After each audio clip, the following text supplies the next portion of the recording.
Welcome and thanks for visiting the American Atheist website. I'm Ellen Johnson, President of American Atheists. All around us there's promotion for the so-called Christmas season. Christians believe quite mistakenly that December the 25th marks the miraculous birthday of their Messiah, Jesus Christ. Many assume that the story found in the New Testament about Mary and Joseph traveling to Bethlehem and some apparition in the sky attracting wise men hundreds of miles away, but that Jesus was born of a virgin, are all true.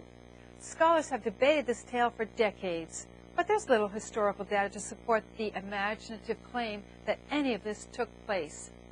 A lot of this tale came from stories found in earlier pagan religions. It's a common narrative that a god boy was born of a virgin, had miraculous powers, performed all sorts of tricks, and gave homespun moral advice during his life, and later underwent some deadly trial, rose from the dead, and flew off to heaven.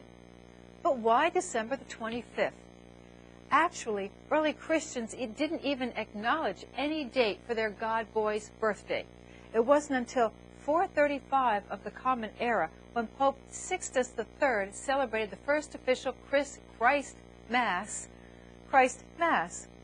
Other days in the calendar have been proposed as well. The official choice of December the 25th was not an accident. Roman Catholic writer and historian Mario Righetti, who wrote a manual of liturgical history, stated, quote, to facilitate the acceptance of the faith by the pagan masses, the Church of Rome found it convenient to institute the 25th of December as the feast of the birth of Christ, to divert them from the pagan feast, celebrated on the same day in honor of the invincible sun, S-U-N, Mithras, the conqueror of darkness. The Mithraic religion was just one of the many ancient cults that celebrated this time of year. It marks the period around the winter solstice when the sun, the real giver of life, reaches its lowest point in its annual journey across the sky. Remember that until recently, most people made their living growing food.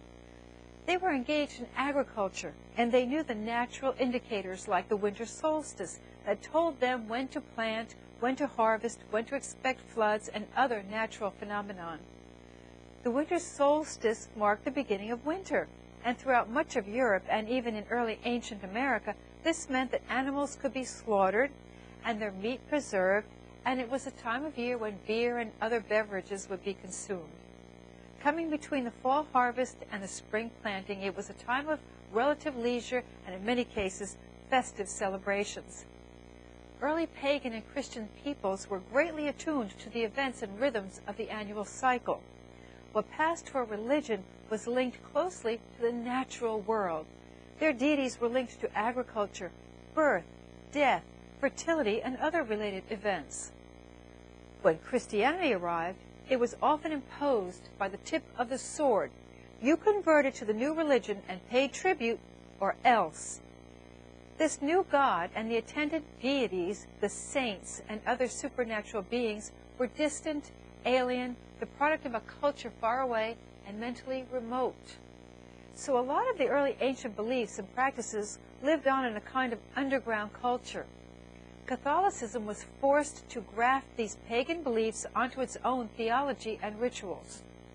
Things like the so-called Christmas tree, or celebrating this time of year with food, drink, and revelry, the Yule log, giving and receiving presents, all of this and much more predated the Christian religion.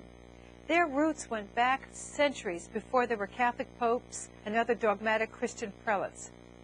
Today, Christmas has become a divisive issue. Christians and other religious groups want to push their religion by erecting religious displays on public property. There are lawsuits and protests whenever government endorses an explicitly Christian celebration, as there should be. Stores are under attack from Christian evangelicals because they tell their customers happy holidays instead of mentioning Christmas.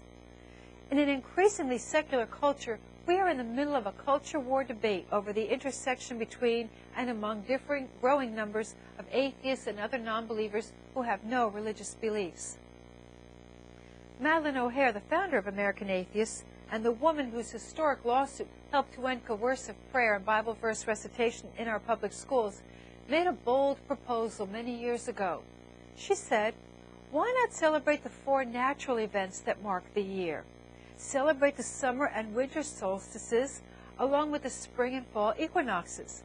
These are astronomical events common to every human being, and in one form or another, they've been celebrated in cultures across the world and throughout the centuries.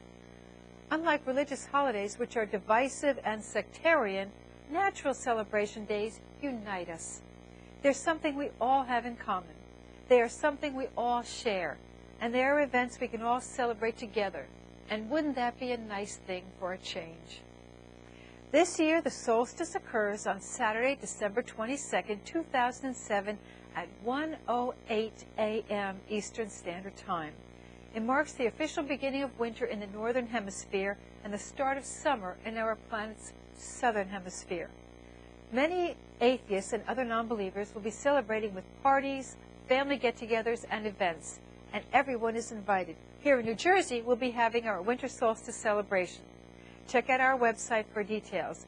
And you will also find books and pamphlets and greeting cards and other gifts appropriate to this winter solstice season. If you agree with what we say at American Atheists, why not become a member today? Your membership will help us to share even more of the good news of atheism in more ways to more people. Whether you celebrate or not, though, American Atheists wishes you a very happy 2008. Thank you for visiting the American Atheist website. I'm Ellen Johnson.